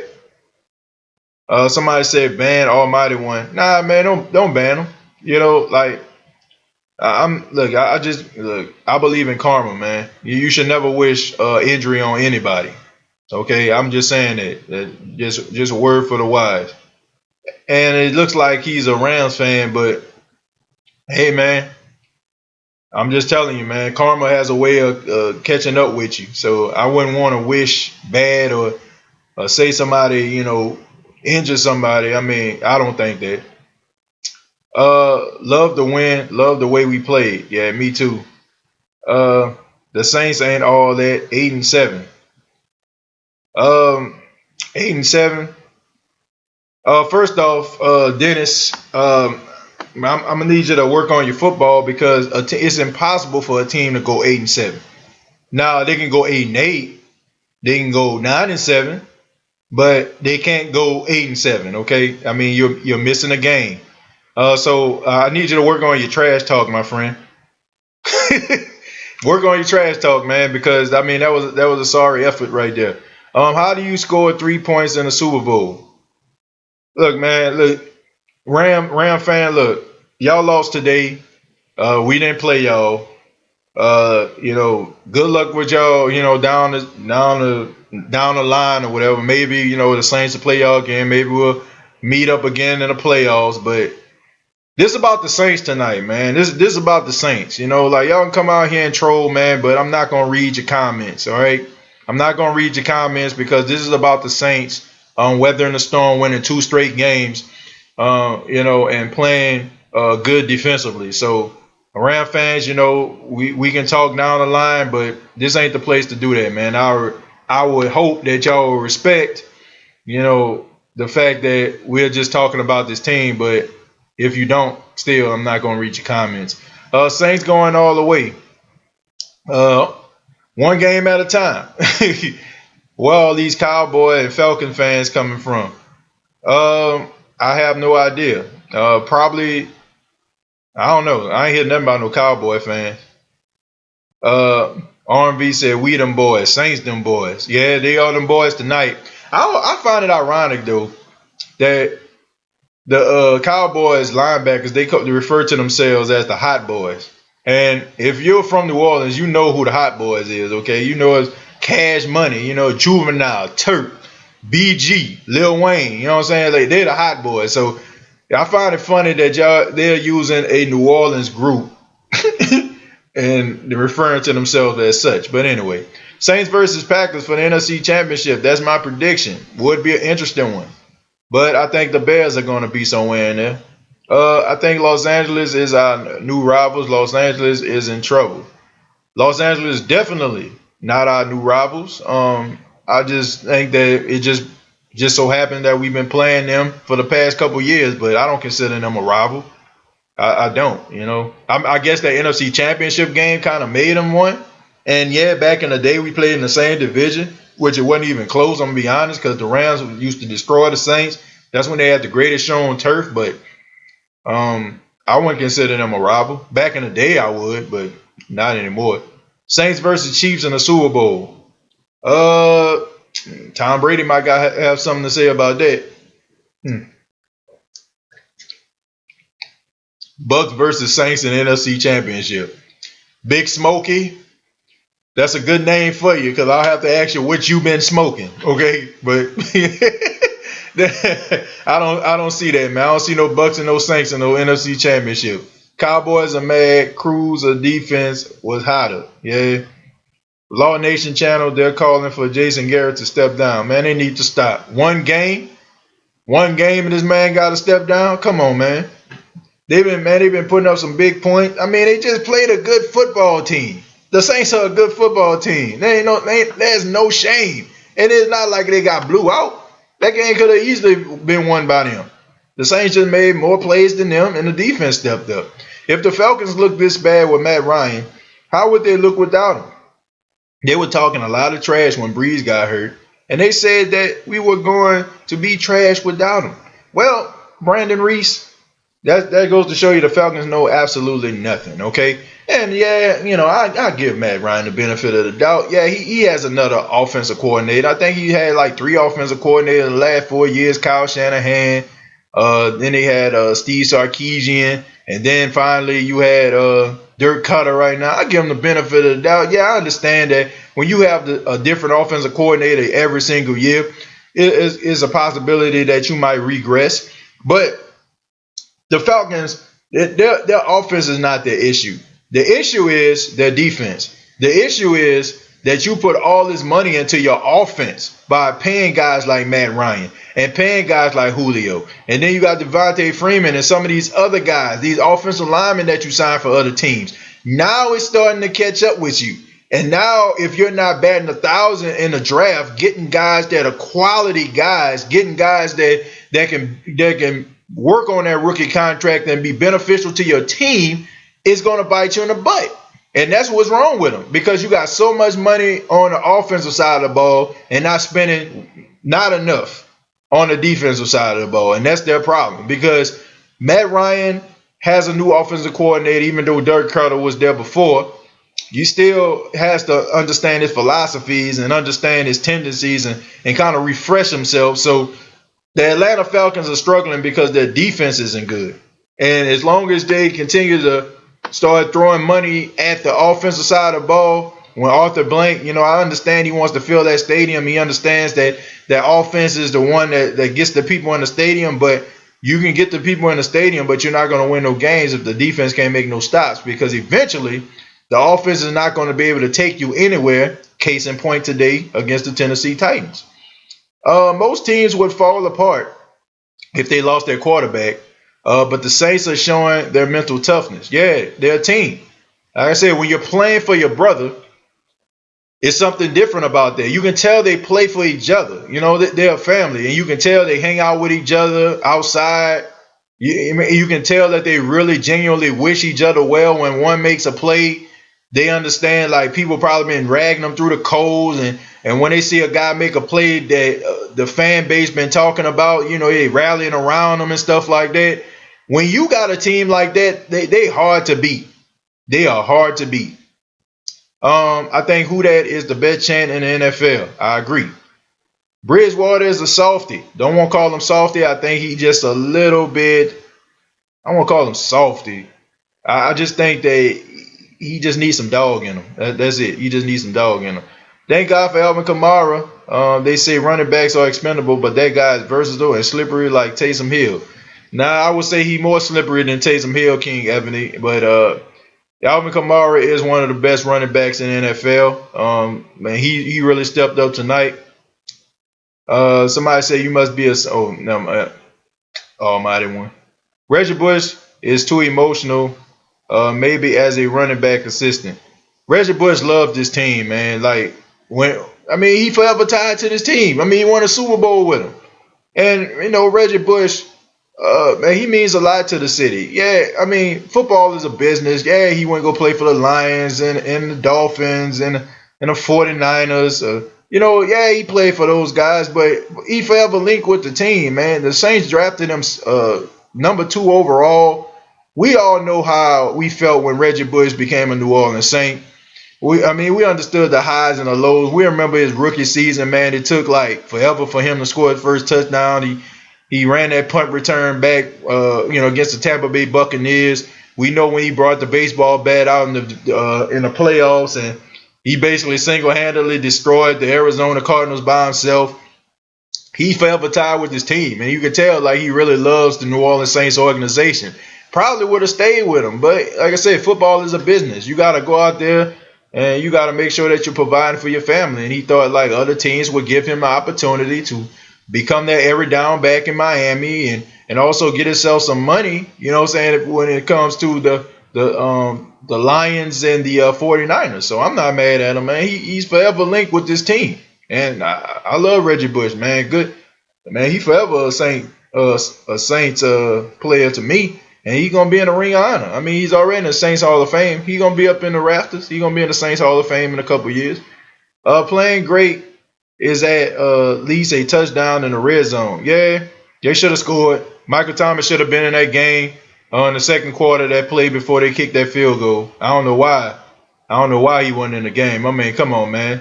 What had Jared Cook shown you that he needs to be in a game and Michael Thomas shouldn't be? Michael Thomas was catching everything. He was out there balling. Thomas, Kamara, and Brees make the Saints. I agree. Offensively, absolutely. Traquan Smith is out. Jared Cook is yet to be seen. Josh Hill, I don't know what happened. Yeah, they definitely make it. But I do think they need another wide receiver on the other side of Michael Thomas. That shows you how great Michael Thomas is, in my opinion, that people know, that he going to get the ball and he's still catching it. Let's see. No, son, I am from the greatest city in America, New Orleans. Teddy has to stop throwing high passes. He is going to get someone hurt. Let's see what Hill has. Man, I don't know. Put some passing plays in for Taysom Hill. That's what I would say. That way, like it won't be so predictable when he come into the game. I would say that. Jared Cook is underwhelming. I agree. I don't know if he just got his money or I don't know if they just not on the same page. Teddy also needs to get that quarterback awareness and stop taking so many sacks. Yeah, he hold on to the ball too long, man. You can't just make the perfect play every time. You can't. You cannot just make the perfect play. Like you gotta live, man. You gotta throw the ball. You gotta take what the defense give you. And if you don't, throw the ball away. Like he be holding on to the ball too long, trying to make, watch plays develop. Like, no, man. Throw the ball away or take what the defense give you. So what if they call you captain check down? Man, check it down. Sure, and let your playmakers make plays. The Titans beat up on they beat up on the Cleveland Browns, and look at what the Browns did to Baltimore today. Yeah, man. I mean, the Titans are a good team defensively. They not shocking nobody with this offense, man. They ain't wowing nobody. I feel like that 40-point game against Cleveland was an anomaly. You're not gonna see that all the time. Not for no Tennessee Titans. Tennessee Titans are a smash mouth team. They run the football. They convert it on third downs with some of those big receivers they have, and they play good defense. Okay, that's just the way they play. That's how they built. And that 40-point game, you're going to see very few and far between in the future. I guarantee you that. Jared Cook will have a breakout game at some point. He's too talented. Just having a slump right now, and Brees being hurt doesn't help. Yeah, I agree. I think the chemistry between him and Teddy Bridgewater isn't there. Teddy Bridgewater is more like a guy just trying to look for the guy, he can throw the ball to, that he feel like is open. I feel like when Drew gets back, maybe you will see, we'll probably see Cook take off, but right now it's looking real bad. Teddy two gloves. Let the ball go though, baby. You got this. Kamara open in the flat all night. Man, yeah, right. I don't know. He just got to get better with some of those decisions, but I think that come with time. But I mean, he ain't got nothing but time because Drew Brees is still hurting, and the way Sean Payton was talking at that press conference, he would put more pressure on himself and blaming himself for not putting Teddy in position to succeed, and becoming selfish with some of the play calling. But I don't know, man. I think that he just saying that trying to protect Teddy, but tonight, nah, I think Teddy made some mistakes. Did Crawley play tonight? Absolutely not. He was hurt, and if he wasn't hurt, he probably would have been on the bench where he needs to be. Uh, Dennis, is your wife a Saints fan? Probably so. Kirk Cousins will forever be Captain Checkdown. Nah, Kirk Cousins will forever be Captain Garbage Can because Kirk Cousins is trash. Okay, Kirk Cousins is stealing money. The only thing Kirk Cousins has done is make other quarterbacks that are much better than him get their money because everybody gonna look at this and be like, man, look at this, man. Y'all gave this dude this money, and I know I'm better than him. So all he did was basically give agents leverage for when they go up in here and need to negotiate for their quarterbacks. Because Kirk Cousins is horrible. And if I was the Vikings, I would have kept Case Keenum. At least I would have knew what I had with him. Like, but I guess they look at it like, okay, we gonna pay this guy all this money. If we're gonna pay him all this money, we need somebody that's gonna be able to throw the ball downfield. His teammates don't respect him. You can tell like Diggs and Thielen, they don't really care for him that much. I remember last year, I think it was like week 17, they played against the Chicago Bears, and he on the sideline trying to tell Adam Thielen how to run a route. Adam Thielen, okay, Adam Thielen, one of the best wide receivers in the game. You up here trying to tell this man how to run a route, man. Go sit your behind down somewhere. Anytime your team can win and you only have 10 passing attempts, that tells you everything you need to know. Straight hot garbage, okay? Straight garbage can. And if the Minnesota Vikings were smart, I would sit up here and I would try to draft me a quarterback and get Kirk Cousins clean up out of town. I think he had like a 3-year deal, and he just basically wasted all these people money, and all of it's guaranteed. I think it's like 83 million guaranteed. So this man, even though this man stink it up, he's still gonna get paid. Man, I feel bad for Minnesota. I see that they hold on. Cousins remind me of a tackling dummy. I don't know what he is. I mean, he just man, he trash. He is just trash. Uh, let's see. Dorji, thank you very much for subscribing to the channel. Yeah, once again, Streamlabs is available if you all want to make donations. The donations will come up on the screen, and I'll read them. So donations are available. But anyway, Lord have mercy, the holding calls week in and week out. That guy Wolford can't block to save his life, at least recently. Wolford had one holding penalty, maybe. I feel like the pressure was kind of coming off the outside, with Robert Quinn. I didn't really see anything from. I really didn't see too much from Warford. I just seen one holding call, but besides that, man, it was pretty quiet.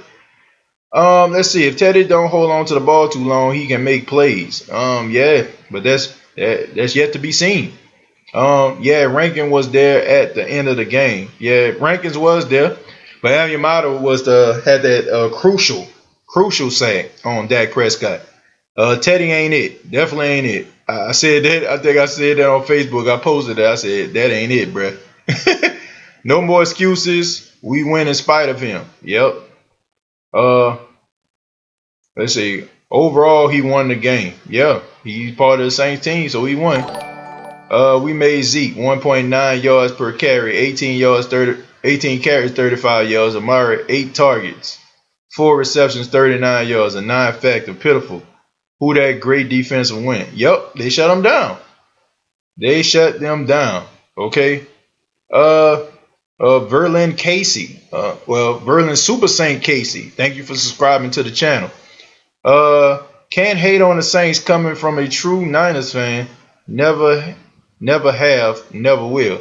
Man, shouts out to the 49ers, man. I'm always excited to watch teams that, been struggling over the past couple of years, kind of right the ship. So seems like the 49ers, they got themselves a young team, and it seems like they got it together. I think they had a bye this week, if I'm not mistaken, Van. So they playing pretty well. I mean, they playing pretty well, all things considered. They're going to throw hella flags all season, so get used to it, because the stink that we caused after the NFC Championship game. I agree. I think it has a lot to do with it.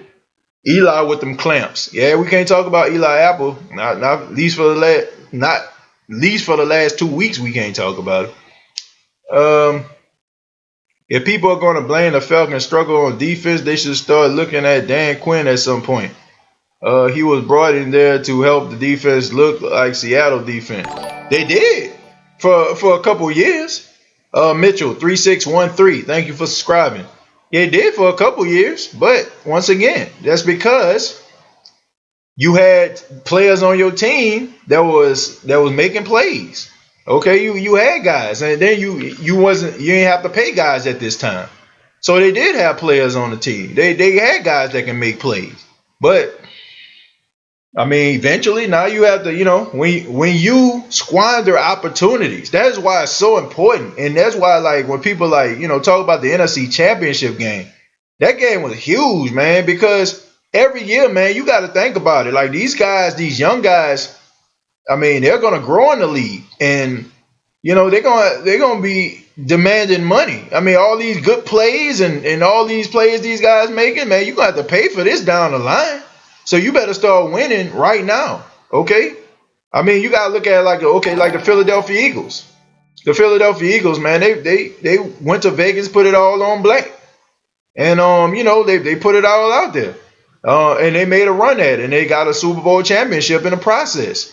So if you have these players, man, you better take advantage of. I mean, you look at what Taylor Gabriel, Tevin Coleman.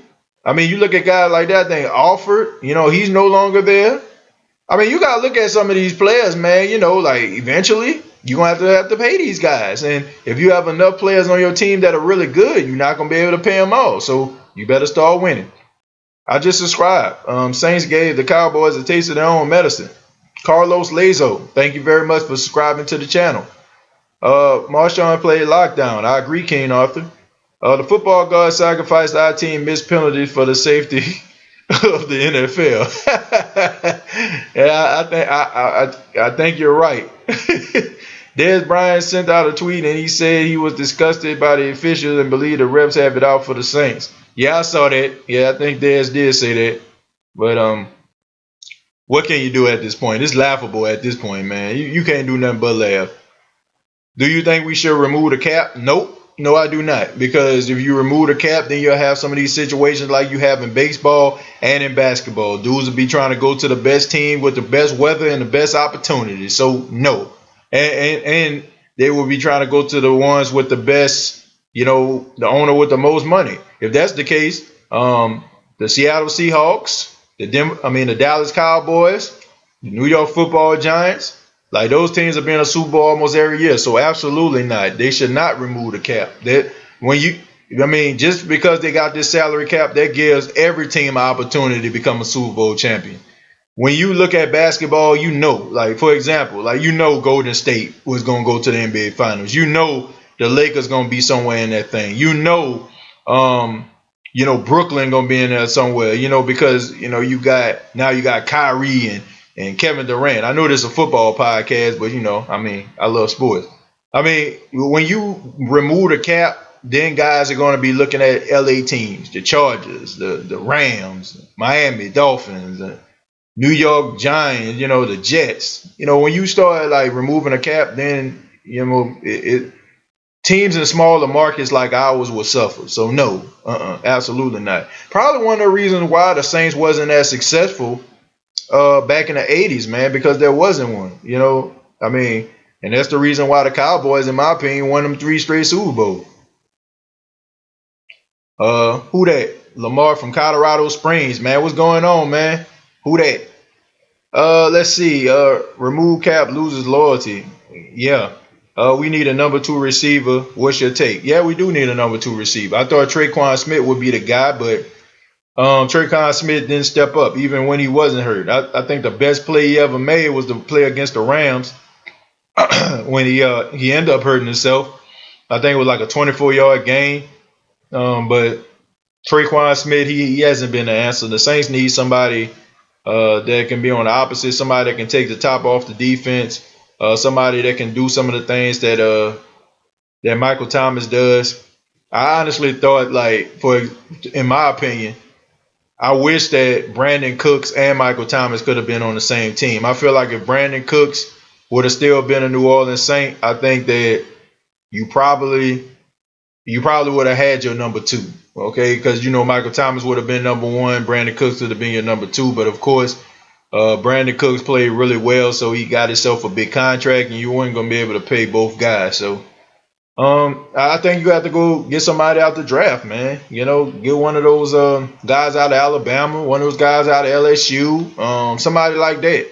Go get yourself a young wide receiver, a guy that can, got a little speed with him, guy with some good hands that can go on the opposite side. I don't think it's going to be like a Lil Jordan Humphrey or Emmanuel Butler or nothing like that. I think those guys can be serviceable guys. I mean, we seen Austin Carr out there. I mean, look. The only reason I knew Austin Carr was out there because I seen 80 pop across the screen. They definitely need more wide receivers, man. I mean, anybody that's saying that Michael Thomas don't deserve his money, it's laughable. I mean, honestly, man, that man is the wide receiver position for the Saints. The Falcons haven't been the same mentally since the Super Bowl loss 3 years ago. I agree. I agree with that. And like I said, you got to pay these guys, and that's bad front office work. Their general manager is doing a terrible job. I must say. Davenport was applying pressure on Dak most of the night. Yep, one of the best games he's played. Isn't Ted Ginn Jr. the number two? I never really considered Ted Ginn a number two. I think that the Saints got Ted Ginn because he takes the top off the defense. He runs fast. But I never really considered him as a number two. I do think he's one of the most clutch wide receivers. And when you need a play, he's there. You know what I'm saying? I call him Mr. Fourth Quarter for the Saints, but I wouldn't consider him a number two because a number two, in my opinion, is somebody like a Calvin Ridley or Muhammad Sanu or something like that. One of those guys. Let me see. I just want a day where I can watch your videos for a while, and I want to personally say thank you for always posting and being my Noli ESPN. Louise, man, thank you very much, man. I try. Like I said, I don't have all the answers. I don't try to make it seem like I have all the answers. I'm just a fan at the end of the day. I love the team. I love spending time with you all, and if I can bring you information or joy just for a few minutes, I really do appreciate it. I don't mind doing it. If Dez Bryant was with us and still healthy, he would have went off tonight. I agree. But he's not here. I mean, he's dealing with an injury. Maybe the Saints will maybe look at him once he's 100% healthy. I don't know. Let's see. We need more offensive weapons. Yeah, I think everybody's speaking this language right now. Saints 11-5, Panthers 9-7, Buccaneers 7-9, Falcons 5-11. I mean, right now, I would say you're probably right. Ginn won't be a Saint next year. I don't think so. I don't think he will. I mean, Ted Ginn has been a good New Orleans Saint, but they have to go in a different direction. Okay, they got to go in a different direction. That INT wasn't Teddy's fault, and Josh Hill got to go. Josh Hill does not have to go. He's one of the best blocking tight ends in the NFL. He does a good job in the blocking game.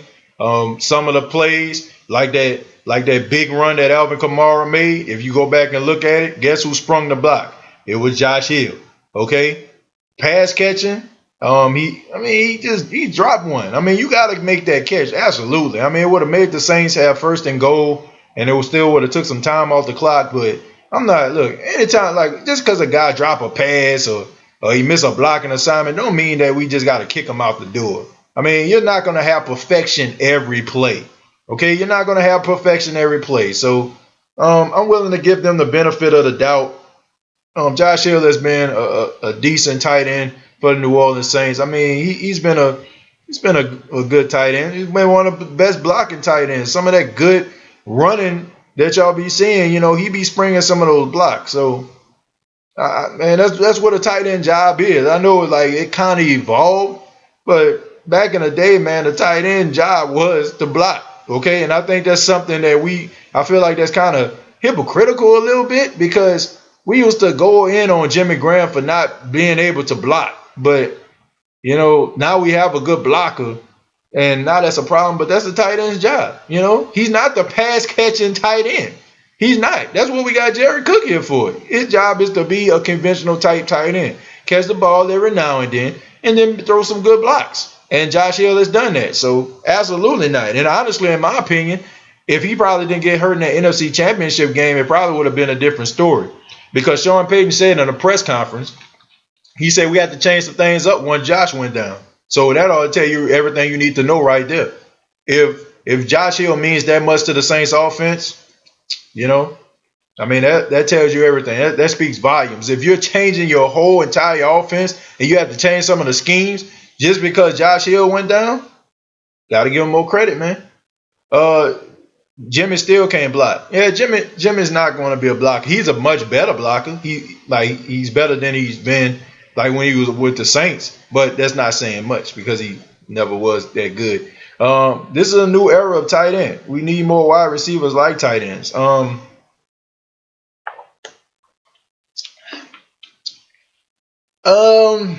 More wide receivers like tight ends, or do you mean like more tight ends like wide receivers? Darnell, I would assume you're saying that we need more tight ends like wide receivers. I agree you need pass catching tight ends, but you also need tight ends that can block in the running game. I would take a guy who can block really well, that you can teach how to catch, than a guy that can catch. Now I got to teach how to block. Okay, because if a tight end comes into the league, he has good technique. You can kind of teach him how to catch. You can put him out there. You can teach him how to run routes. You can work with him with his hands and stuff like that. But if you got a tight end that can block, he can be an all-time great. If you just teach him, how to catch. Tony Gonzalez. Tony Gonzalez came in. He was a good blocker. He wasn't a really good pass catcher like his first couple seasons. I don't know if y'all seen a football life on Tony Gonzalez. He learned how to be a good pass catcher. His first season was garbage. A lot of people thought they made a mistake. You watch just as much Saints as we do. Josh Hill drops a lot of passes. If he's not the pass catching tight end, take him out of the package when man, dude dropped like one pass. We talking about that one pass he dropped, but ain't nobody say nothing about that first down he caught on the sidelines and stayed in bounds to keep that clock rolling. It's gonna happen, man. It's gonna happen. People are gonna drop passes. I'm not gonna cut a guy just because he drops a pass. That is just not. That's not smart, man. Josh Hill is a good blocking tight end. Okay, you know what I'm saying? He can catch the ball for what it's worth. Is he like a Jimmy Graham or a Rob Gronkowski or a Kelsey? No, that's not his game. But he can catch the ball just enough to move the chains. He did it tonight. So I'm not going I just don't like that. I think we got to look at things objectively. We can't just because a guy gets burned or he's having a bad day or he's having a bad, he having a bad quarter, man, cut him, man. Let's get this guy, man. Let's trade for Jalen Ramsey. Let's trade for Eric Berry. Eric Berry, let's sign him. Every time, guys are going to make mistakes. Guys are going to make mistakes, man. That's just part of the game. We think that these other guys on other teams don't get paid a lot of money to be great. You don't think these guys get paid to try to stop Michael Thomas from catching passes? You don't think that these guys get paid to catch passes over Marshawn Lattimore or Eli Apple? These guys are getting paid. These guys are getting paid to do the same thing these Saints players do. So just because a guy misses a play or he has a bad game or he has a bad quarter don't mean that we got to cut him. I think we need to stop that theory, man, that way of thinking, and then the next thing you know, man, if they go to another team, man, we had them in the locker room, man, I'm sorry, we need to get them back. Man, I'm happy with what the Saints got. There's not one player on the Saints team, for the exception of P.J. Williams, that I can just sit here and say, man, I wish we had somebody else at that position.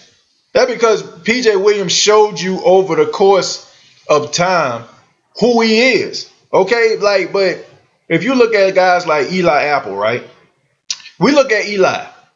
Eli was getting smoked, burnt, all that kind of stuff there. But for the last couple of weeks, this man been stepping up. Improvements. That's all we need. That's what we asking for. Like, to improve, to be better than you were last week, to be better than you was on that last play.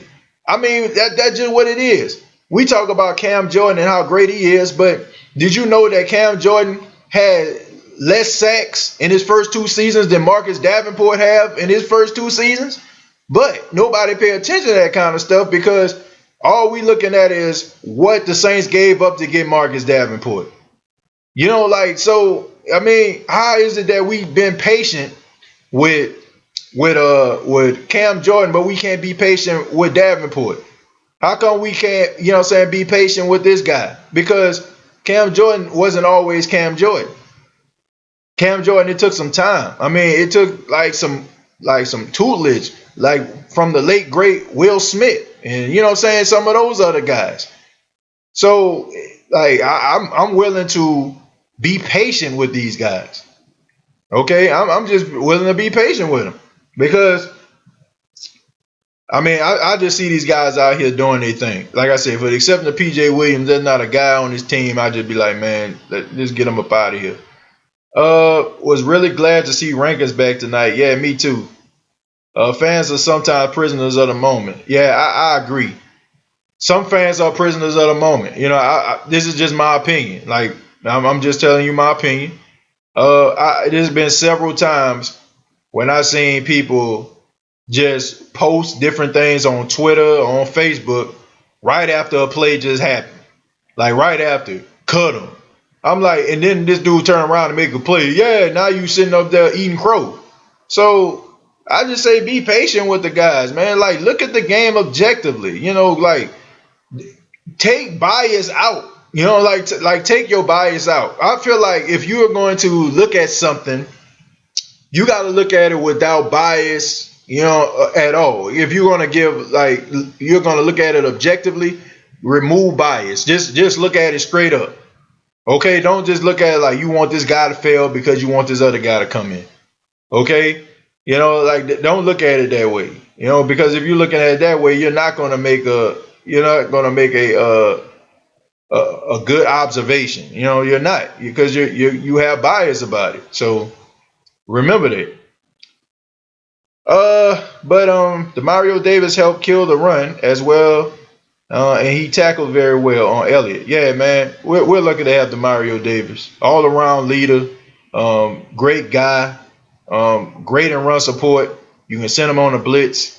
He can cover a running back, you know, a slot receiver in his area. So we're lucky to have him.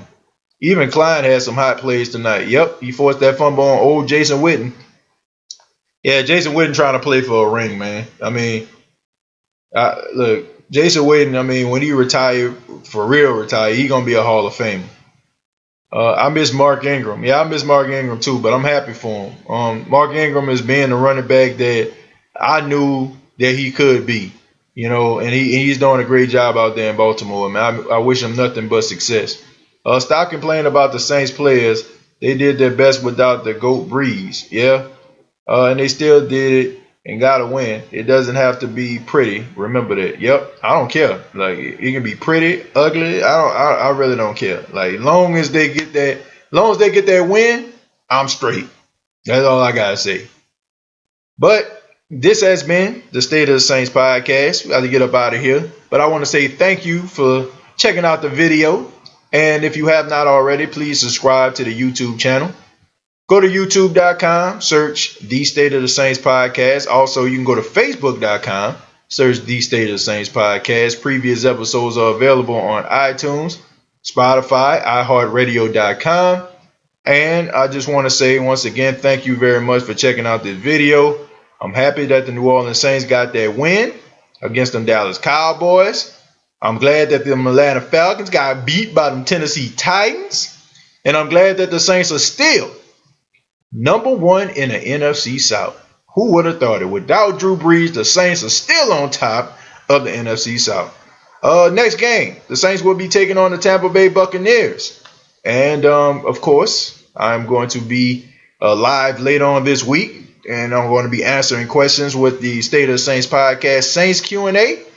And of course, we're going to do the prediction show. And then finally, we go live after every single New Orleans Saints game. Okay, we go live after every game. So don't forget it. And I'll try to make sure that I put up reminders and posts that, when I'm going to go live. Once again, I try to go live maybe 20, 30 minutes after the game because I like to see the press conferences, especially from Sean Payton. So, just be on the lookout for it. Hopefully, if this is your first time checking out the podcast, it won't be your last. And hopefully, I got some subscribers tonight and we can say who that together. Till next time, all I got to say is